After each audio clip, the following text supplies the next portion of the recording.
These pirate facts are so mind-blowing, they'll flip your entire view of history. Some are so outrageous you'll be left wondering if they actually happened. But once you learn them, there's no turning back. Welcome to the wild world of pirates. Pirates weren't just your average criminals, they were robbers of the sea, causing mayhem for centuries. As soon as ships started carrying cargo, pirates were right there waiting to pounce. Fast forward 500 years, and Mediterranean corsairs and Caribbean buccaneers were busy raiding galleons filled with treasure. Even today, the Indian Ocean and South China Sea remain pirate hotspots. Looks like some things never change, huh? It all started in the Greek islands, around 500 BC, when merchant ships sailed the Mediterranean carrying shiny loot like silver and amber. Pirates were there, lurking in the shadows. They'd swoop in, snatch the goods, and disappear into the islands. It's no wonder those islands became notorious for their pirate hideouts. They didn't just have the best views, they had the best places to run away to after a good haul. But the pirates got too bold, even for the Romans. In 67 BC, they crossed the line, stealing grain supplies meant for Rome itself. Enter Pompey, the Roman leader, who wasn't having any of it. He sent a fleet to wipe out these pesky pirates, and for a time, the Mediterranean was free of their trouble. But of course, pirates have a way of popping back up, don't they? The real trick to being a pirate? Speed. Ancient pirates weren't interested in big, slow ships. They favored small, fast vessels that could slip into tight bays and escape without a trace.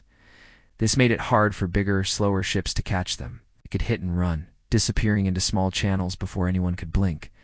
Take Julius Caesar, for example. At 25, he was captured by pirates, but instead of panicking, he jokingly told them he'd come back and kill them all.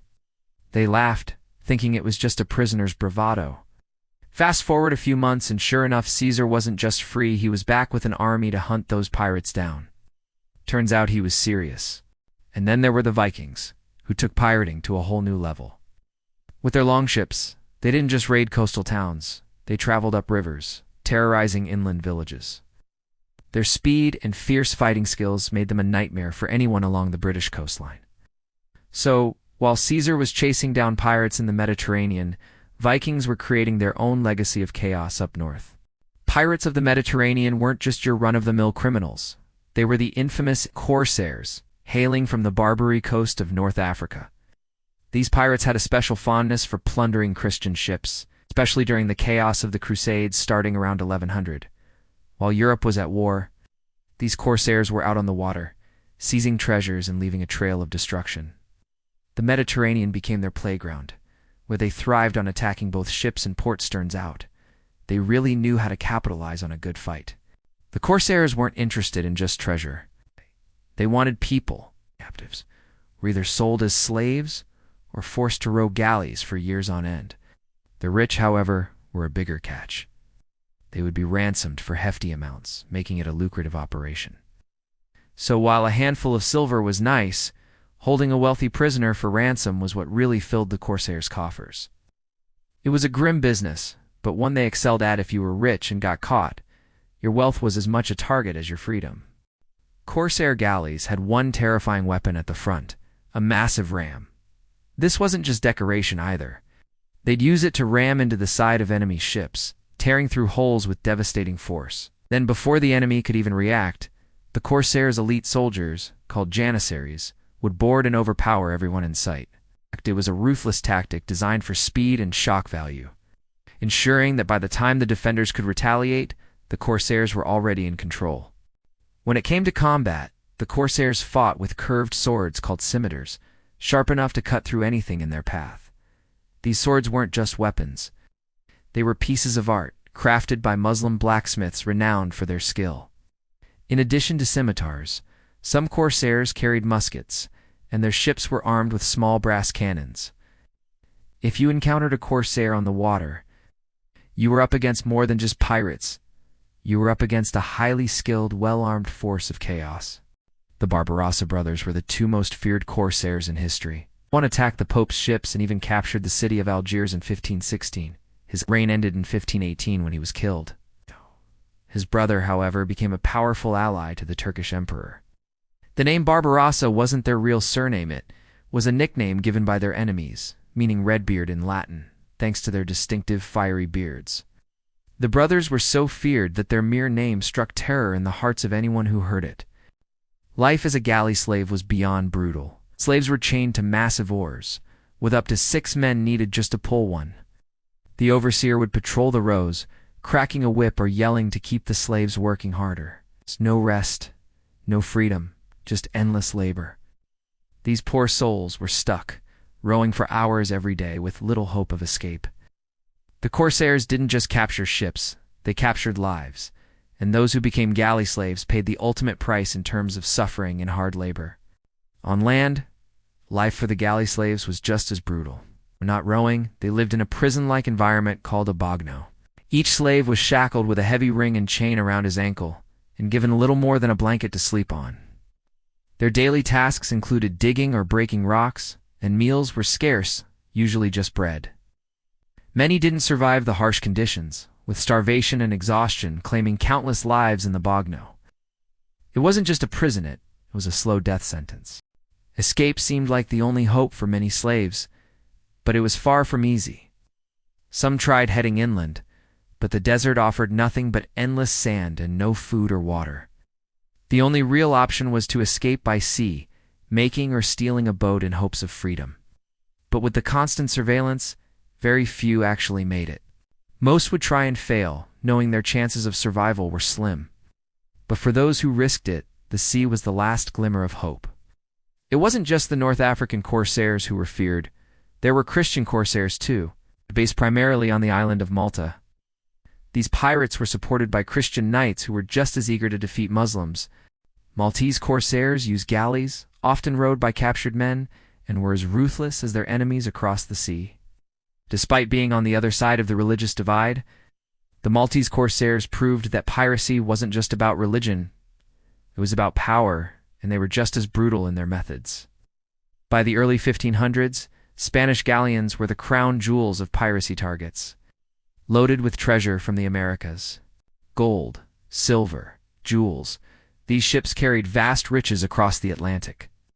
Heavily armed and built to carry massive loads, they were the epitome of wealth and opulence. But their size and weight made them slow, and that was their downfall. Pirates, always on the lookout for easy targets, swarmed these treasure-filled ships like bees to honey, knowing they'd find riches and loot waiting for them. Francis Leclerc, K. Pegleg, was one of the fiercest pirates to terrorize the Spanish Main. Known for his wooden leg, he wasn't just a pirate, he was a force of nature. Pegleg raided towns on the coast of Hispaniola, today's Cuba, and even captured Havana. When the Spaniards refused to pay his ransom demand, he showed them no mercy. He burned the town to the ground, torched every ship in the harbor, and even set fire to the surrounding countryside. Talk about sending a message. Realizing that pirates were becoming an even bigger threat, the Spaniards started assembling their treasure ships into fleets. They figured that groups of ships would be harder to target than a lone vessel. Twice a year, massive fleets loaded with treasure from Mexico and Peru would sail back to Spain, guarded by small but heavily armed warships. This was their answer to the pirate Manessa, floating fortress designed to make pirates think twice before attacking. John Hawkins wasn't your typical pirate. While he raided treasure ships on the Spanish Main, he had something most pirates did in a letter from Queen Elizabeth I, making him a legal pirator, more accurately, privateer. England wasn't at war with Spain, but Hawkins and his fellow privateers still saw Spain as the enemy. With the Queen's blessing, Hawkins went on to plunder ships and make a fortune, all while staying just on the right side of the law. John Hawkins' privateering didn't just make him famous, it made him filthy rich. He sailed to West Africa, where he rounded up 400 slaves, then headed to the Caribbean, where he sold them for a hefty profit in gold, silver, and pearls. It was a grim but profitable business, and Hawkins didn't hesitate to exploit the system. For him, it was all about the treasure end. The more he collected, the richer he became. Sir Walter Raleigh, on the other hand, wasn't so lucky. He set out on 2 voyages in search of the mythical El Dorado, the legendary city of gold. But both trips ended in failure, and his dreams of riches turned into a nightmare. Upon his return to England, Raleigh's luck ran out completely. He was beheaded. Sometimes the pursuit of treasure doesn't end in gold, but in a very sharp loss. Francis Drake, though, became the most legendary of the Elizabethan sea dogs. Starting his career at 14, he quickly joined his cousin John Hawkins on expeditions to the Spanish Main. Like Hawkins, Drake was a privateer with a vendetta against Spain, and he made his mark by unofficially waging war on the Spanish fleet. But unlike Hawkins, Drake became a national hero in England, his daring raids earning him both riches and the admiration of his queen.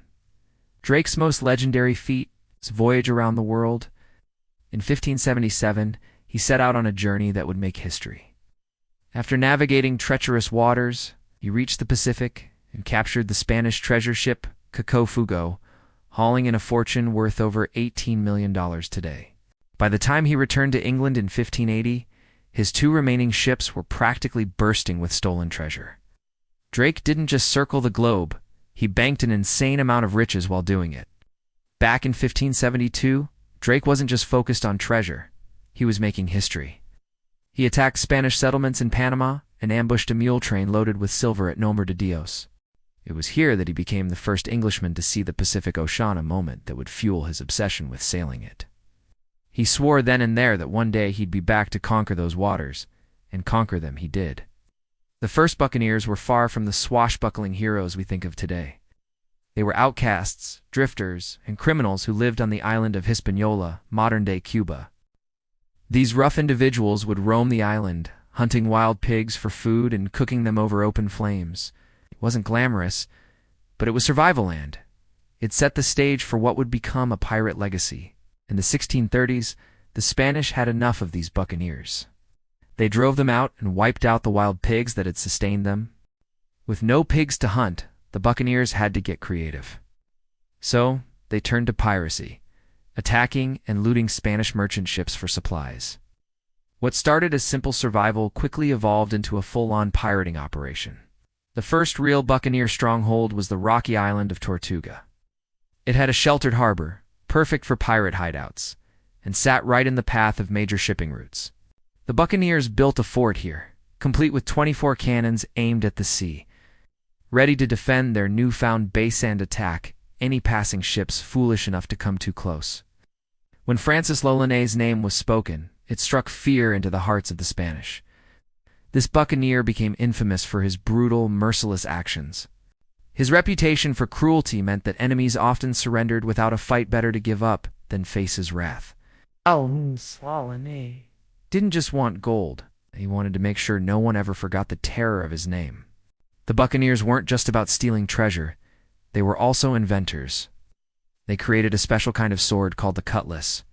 It started as a simple knife used for cutting up wild pigs, but soon it became a broad, short sword that pirates and sailors carried as their main weapon in battle. The cutlass was perfect for close combat and became an iconic weapon of choice for pirates on the high seas. By the 1650s, the buccaneers needed a new hideout, and they found it on Jamaica. Port Royal, located at the end of a narrow spit of land, became the perfect pirate haven. With a fort to guard the harbor and docks for ship repairs, Port Royal was a pirate's dream. And the British, who ruled Jamaica, didn't interfere. The buccaneers had free rein, making it the ultimate pirate paradise. Port Royal was a wild, lawless place where pirates lived large. They sold their plunder to merchants at the docks, then hit the streets to spend their riches. The town had 44 taverns packed with pirates, drunkards, pickpockets, and runaway slaves. One night, a group of buccaneers was known to spend 3,000 pieces of eight, about $67,000 today, on revelry. In Port Royal, money came fast, but it sure didn't stay long. But all good things come to an end. In 1692, Port Royal was destroyed by a massive earthquake. Buildings collapsed, entire streets were swallowed by the sea, and a giant wave washed over the town. 4,000 people perished in the disaster. Some saw it as divine retribution for the town's wickedness. Others just figured it was the end of a pirate paradise. Pirates had been terrorizing the Indian Ocean for centuries. Operating from bases along the Indian coast, over 100 pirate ships set sail each year, preying on merchant vessels. These pirates weren't just hitting the occasional target, they scoured the ocean all summer, taking whatever cargo they could get their hands on. The Indian Ocean was their hunting ground, and merchant ships had to constantly watch their backs. When Portuguese sailors first reached the Indian Ocean around 1500, they didn't just settle for trade, they turned to piracy. They began sailing from Africa to India and then on to the Far East. But instead of peacefully trading with local merchants, they plundered them. They stole silks, spices, jewels, and gold from Arab traders, turning the Portuguese into pirates themselves. The once proud traders soon became infamous for their ruthless tactics, raiding ships and ports in the quest for riches, forever changing the dynamics of the region. The exotic treasures of the East quickly enticed many buccaneers to move beyond the Caribbean. They set their sights on the Indian Ocean, with many settling on Madagascar Wild, uncharted island perfect for hiding. Here they could lay low, avoid authorities, and take full advantage of the treasures from the Far East. The island offered everything a pirate could need: isolation, strategic location, and a constant flow of valuable goods. It became a prime base for buccaneers eager to stake their claim in the East. William Kidd started his career as a pirate hunter, but it didn't take long for him to switch sides. In 1696, Kidd was sent to chase pirates in the Indian Ocean, but just a few months in, became the very thing he was supposed to hunt. Henry Avery, known as the Arch-Pirate, earned his fearsome reputation with ruthless deeds, the most notorious being the capture of the Indian Emperor's treasure ship in the Red Sea. Avery didn't stop at plundering. The terror he unleashed was brutal, torturing many of the passengers. His cruelty was so extreme that some women jumped overboard to escape. Avery's vicious tactics and insatiable greed made him one of the most feared pirates of his time, and his name still strikes terror in pirate lore. Canoggiangria was the most feared pirate of the Indian Ocean. Operating from India's west coast, he led a fleet that attacked any merchant ship unlucky enough to cross his path. Not content with just raids, Angria fortified the coast with a series of strongholds, daring the British Navy to try and stop him. His followers, called Angrians, were fiercely loyal and ruthless in battle. Angria's dominance over the Indian Ocean made him a legend, proving that piracy in the East could be just as brutal as it was in the West. The South China Seas were a pirate's dream. With a maze of small islands, mangrove swamps, and narrow channels, pirates had plenty of places to hide. It was a prime spot for ambushing merchant ships, and the Chinese pirates who ruled these waters became notorious for their violence and brutal tactics. They used the geography to their advantage, turning the region into a pirate haven, where their attacks were as frequent as the tides. Chinese pirates sailed aboard ships called junks, often seized from trading vessels. These ships had 3 masts and square bamboo sails. The pirate captain lived in the stern cabin with his family, while his crew slept on the open deck. Junks weren't just about speed, they were armed with cannons, and the sailors carried muskets and pistols, ready to fight off any would-be attackers. These ships were both a home and a fortress for pirates. Ching Shih was the first great Chinese pirate leader, and he didn't just sail, he dominated. With a fleet of more than 1,000 junks, he struck fear into the hearts of coastal towns all around China. His reign of terror lasted for years as he raided merchant ships, fortified his position, and built a pirate empire. Ching Shih's name became synonymous with piracy in China, cementing his place in pirate lore. The Balanini pirates came from the Sulu Islands, and they didn't mess around. They sailed in small, fast canoes with outriggers, making them quick and agile on the water. These pirates specialized in swooping down on nearby islands, kidnapping hundreds of slaves, and selling them in mainland markets. Their speed and ruthlessness made them a constant threat, and they struck fear into the hearts of those they attacked. By 1849, British ships were finally sent to wipe out the last great pirate fleet, commanded by Shap. NGSI. The British chased the junks for more than 1,000 miles before catching up to them. Once they did, they blasted the junks to pieces and killed around 1,800 pirates. Shap NGSI managed to escape and lived a long life, but for now, the pirate menace in the South China Seas was quelled at least temporarily. South Seas pirates weren't just fierce in their attacks. They were armed to the teeth with fearsome weapons.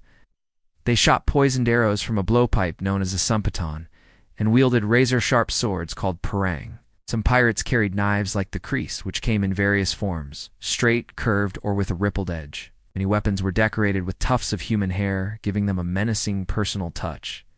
These pirates didn't just fight, They instilled terror with every weapon they carried.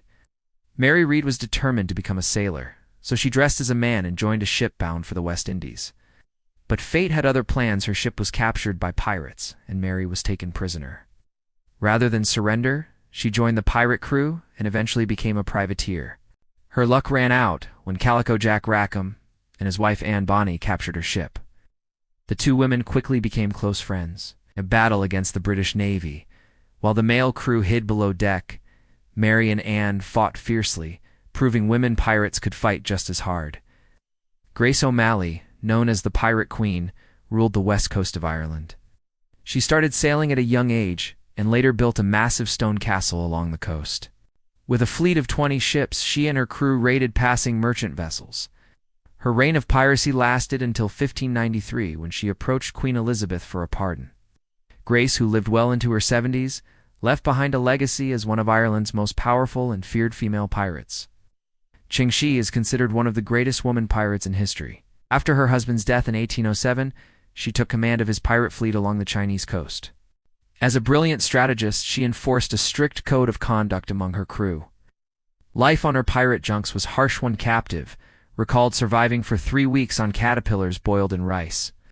Despite the grim conditions, Ching Shih's leadership turned her fleet into an unstoppable force that terrorized the seas. Pirate ships were designed to be small and fast, perfect for swift attacks and quick getaways. On the Spanish Main, many were schooners with 2 masts, while others were galleys with 3. The captain's cabin was at the stern, with the crew sleeping in the middle.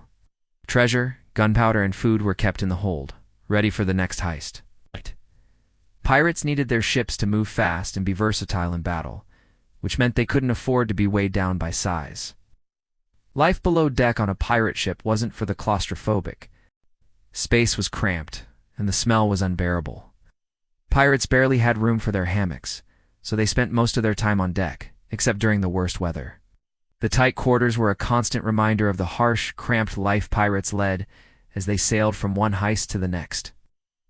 The cook was usually a pirate who had lost a leg or arm and couldn't teach you do anything else. Most of the time, the menu consisted of dry biscuits and pickled meat, hardly gourmet fare. When pirates landed on a remote island, their priority wasn't treasure, it was fresh meat, and even more urgently, fresh water. If they didn't find it, hunger was a real threat. When the weather was calm, pirates had little to do but kill time. They'd repair ropes and sails or gamble with dice to pass the hours. But when bad weather hit or a chase was on, life turned hectic. Pirates scrambled to alter sails, climb the rigging to keep lookout, or prep the cannons for battle. Life on a pirate ship was rarely dulling, lest it was too calm, and then boredom took hold. Keeping the ship's hull clean was essential. Weeds and barnacles slowed the vessel down, so pirates would regularly drag their ship up onto a beach to scrape off the grime. It was a chance to do some maintenance, hunt for food, and prepare for the next raid. A clean ship wasn't just about speed, it was about survival. Every inch mattered when you were a pirate. Most pirates dressed just like other sailors of the time: short blue jackets, checked shirts, and baggy canvas trousers. But some, after a good plunder, would flaunt their wealth with stolen finery. Velvet trousers, black felt hats, silk shirts, and crimson vests with gold buttons and lace became their trademarks.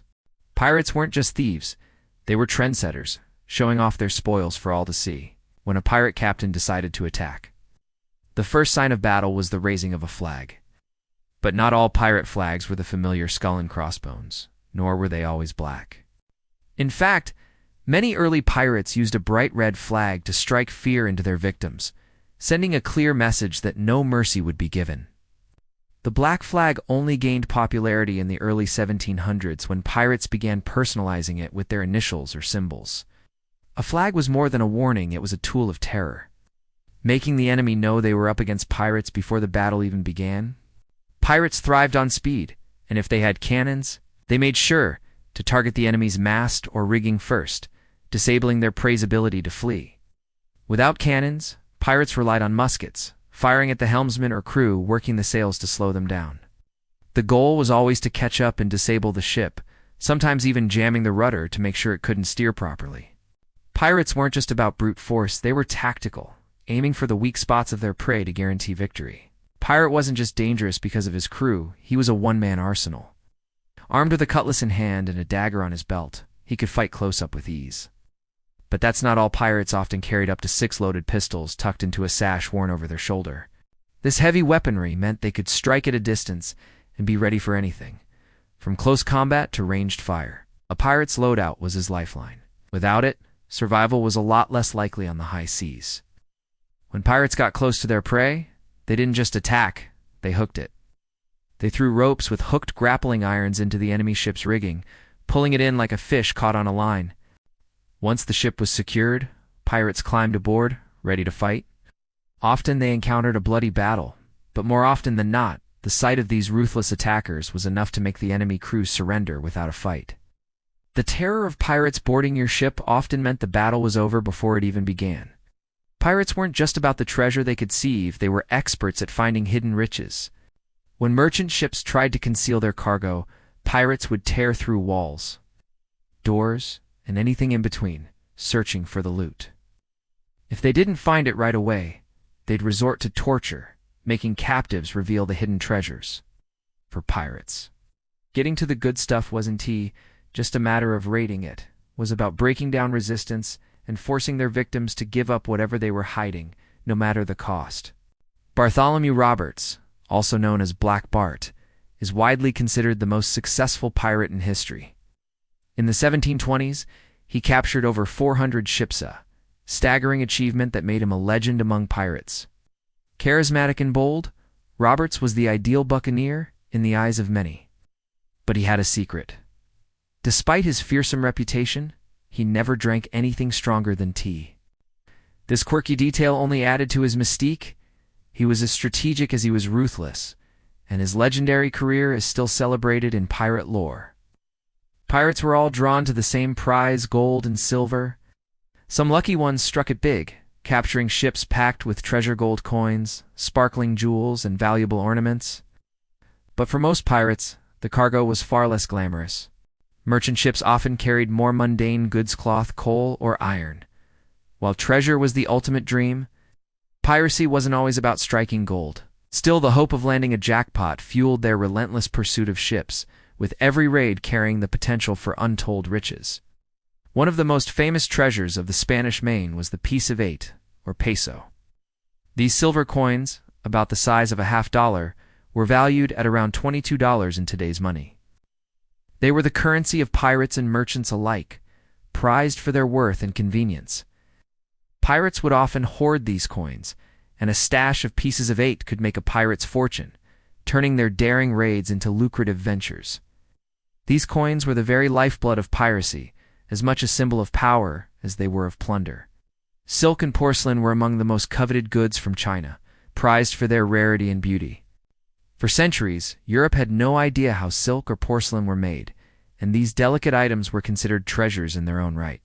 Pirates who encountered these goods had to handle them with extreme care. While they might have been after gold and silver, the fragile porcelain and the shimmering silk were treasures that had a different kind of value, both practical and artistic. People were often just as valuable as treasure to pirates.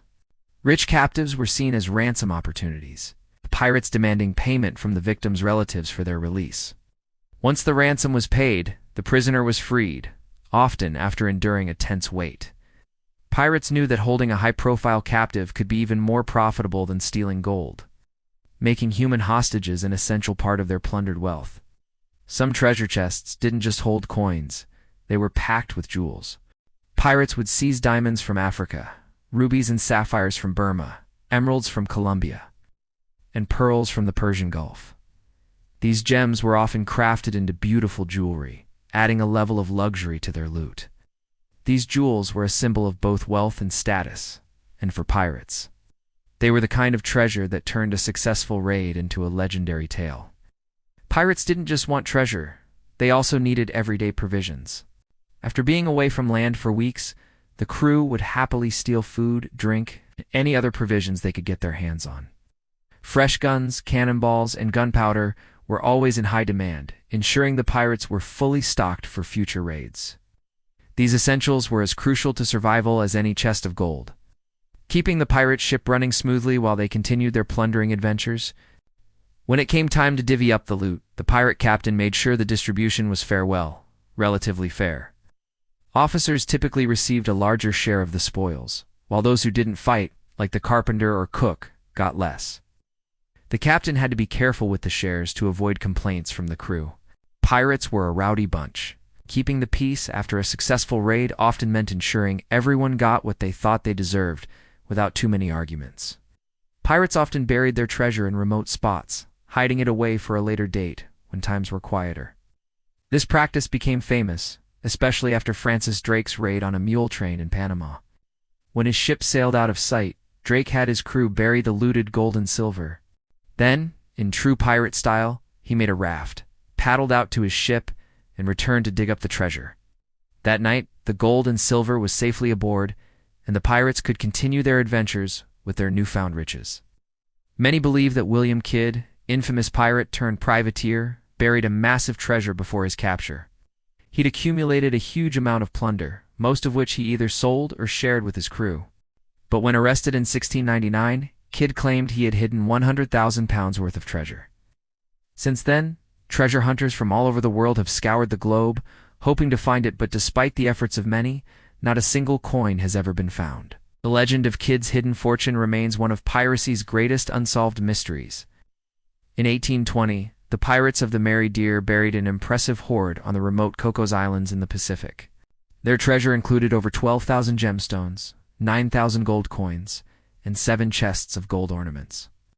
After burying their loot, they set their ship on fire and fled in longboats.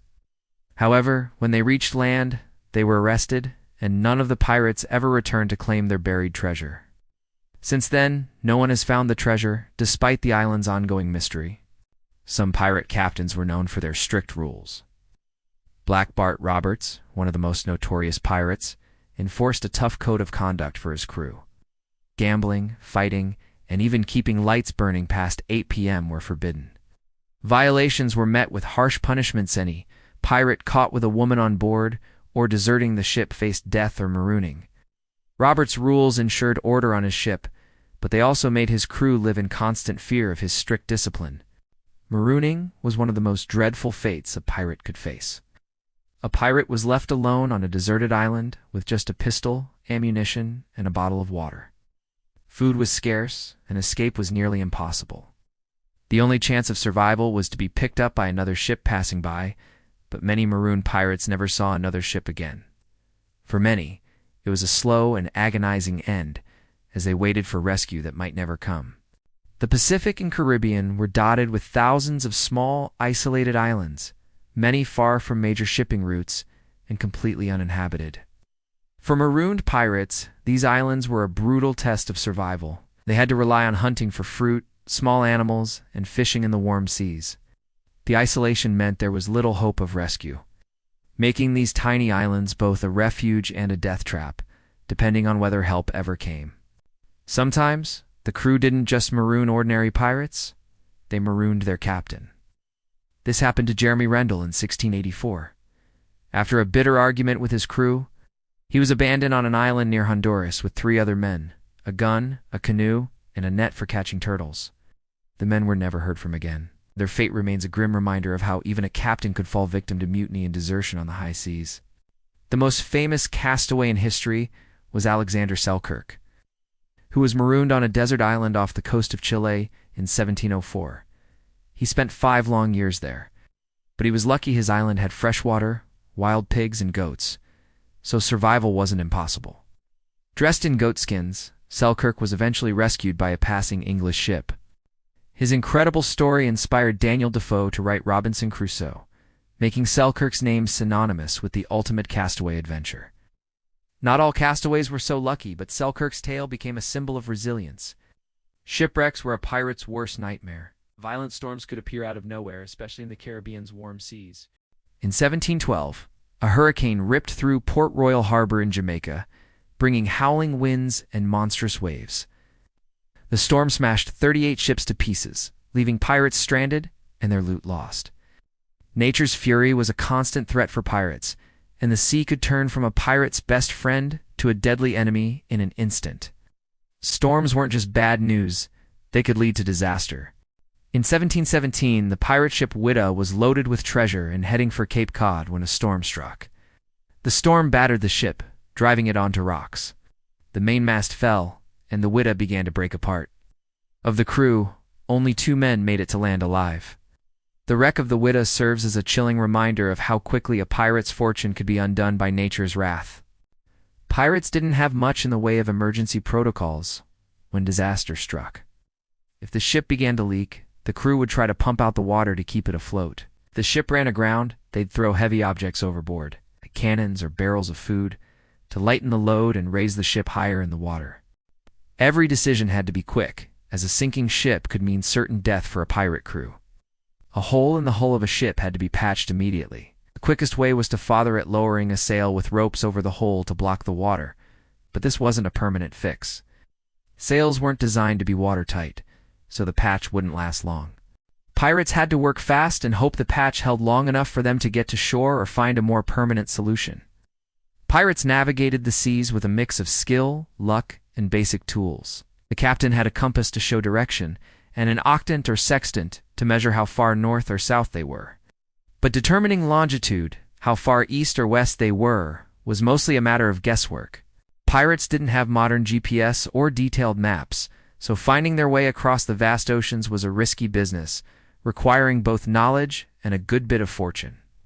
William Dampier was one of the most skilled navigators of his time, sailing around the world 3 times. He briefly joined the buccaneers of Jamaica before setting off to explore the southern Pacific. Dampier's journeys made him one of the first Europeans to set eyes on Australia. His adventures contributed significantly to European knowledge of the Pacific and its surroundings, cementing his place in history as both a pirate and an explorer. As piracy became a growing threat, European countries responded by building larger and stronger navies. With well-armed fleets patrolling the seas, they started sweeping pirates off the water. Pirates were given the chance to earn a pardon if they gave up their criminal ways, and hefty rewards were offered to those who helped capture pirate ships. These naval forces marked the beginning of the end for piracy, as the pirates found themselves increasingly outmatched. Edward Teach, better known as Blackbeard, was the most feared pirate of his time. He deliberately made himself terrifying by weaving ribbons into his long beard, carrying 6 pistols, and hiding lighted matches under his hat to create a smoke-filled, menacing look. However, in 1718, he met his match in naval officer Robert Maynard. Blackbeard shouted, "Damnation seize my soul if I give you quarter," as the two clashed in a deadly battle. Maynard killed Blackbeard and took his head, hanging it in the bows of his ship as a warning to others. The rise of steam power marked the end for most pirates. The Navy began building steamships, which were faster than the traditional sailing ships and didn't rely on the wind. Pirates, who had once depended on speed and weather conditions to escape, were now at a major disadvantage. Steam-powered ships could easily outrun and capture them, making piracy much harder to sustain. Many pirates who were captured were taken back to Britain in chains, but for most, they never made it that far. They were often executed quickly in American ports, where they were brought after being captured. Only the youngest criminals, around 15 or 16 years old, sometimes received pardons and were released. The fate of pirates was grim, and most found themselves facing a quick and brutal end. Pirate trials in Britain were swift, lasting only 1 or 2 days. Judges were eager to condemn pirates quickly, hoping to scare off any remaining pirates still at large. Anyone who had fired a cannon, carried a gun, or participated in looting was almost always found guilty. These trials were more about making an example out of pirates than seeking justice, and the fear they generated helped wipe out piracy in many regions. Before and after their trial, pirates were typically thrown into prison, and one of the worst was Newgate Prison in London. Known for its foul smells, filth, and overcrowding, it was a place where many prisoners never made it to trial. Disease and starvation claimed countless lives before they even had the chance to face execution, making their time in the prison a slow, agonizing waiting game. The conditions were so grim, they were a fate worse than death for many. Once found guilty, pirates were hanged at Execution Dock in London, but it wasn't always quick. William Kidd, for instance, had to be hanged twice after the rope broke on his first attempt. As a chilling deterrent to others, the bodies of executed pirates were left to hang on display. Their final moments serving as a warning. In some cases, the bodies were coated in tar to preserve them longer, hanging as gruesome lessons for anyone tempted to take up piracy. In one bizarre case, after William Duell was hanged, his body was taken down and washed, only for someone to notice that he was still breathing. With no heart to hang him again, the courts decided to send him to Australia instead. It's a strange tale, but it goes to show how even pirates had a small chance of defying fate, though it didn't usually end well for them. The British Navy destroyed pirate fleets with ruthless efficiency. In 1849, they sunk or set fire to an entire fleet of Chinese junks near Hong Kong, killing 400 pirates in the process. The naval commander didn't stop there. He smashed pirate dockyards and confiscated all the weapons. It was a clear message. Piracy would not be tolerated, and the British Navy would do whatever it took to eliminate the threat once and for all. Pirates aren't just a thing of the past, they're still around today. In fact, piracy is still a major issue, especially in places like the Caribbean and the Far East. In 1992, there were over 90 attacks on ships in the narrow Straits of Malacca, a hotspot for modern pirates. These pirates operate under the cover of darkness, boarding merchant ships via ropes or bamboo poles, stealing valuables within minutes and disappearing into the night. They're fast, efficient, and still a significant threat to global shipping. People are still chasing pirate treasure, and one of the most mysterious places is Oak Island, off the North American coast. Treasure hunters have been digging here since 1795, when 3 boys discovered a wooden platform while digging a pit. Could this be the site where Captain Kidd or other pirates buried their plunder? Over 300 feet 90 meters of digging later, treasure hunters still haven't found a single coin. The island remains shrouded in mystery, with clues leading to more questions than answers, and the search for treasure continues to this day. Another infamous fictional pirate is Captain Hook from J.M. Barrie's Peter Pan. The villainous Hook, with a hook for a hand after Peter Pan chopped it off and fed it to a crocodile, has become an iconic character. He's the perfect enemy for the mischievous Peter. The play is performed every Christmas in London, delighting audiences with its fantastical story. Hook's relentless pursuit of Peter is as memorable as his battle with the crocodile, making him one of the most well-known pirates in literature and theater. The most unlikely pirates of all might be the ones in Gilbert and Sullivan's Sass operetta, the Pirates of Penzance. These pirates aren't your typical ruthless criminals.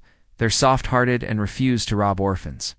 In fact, they're so polite that all their victims end up claiming to be orphans, much to the pirates' dismay.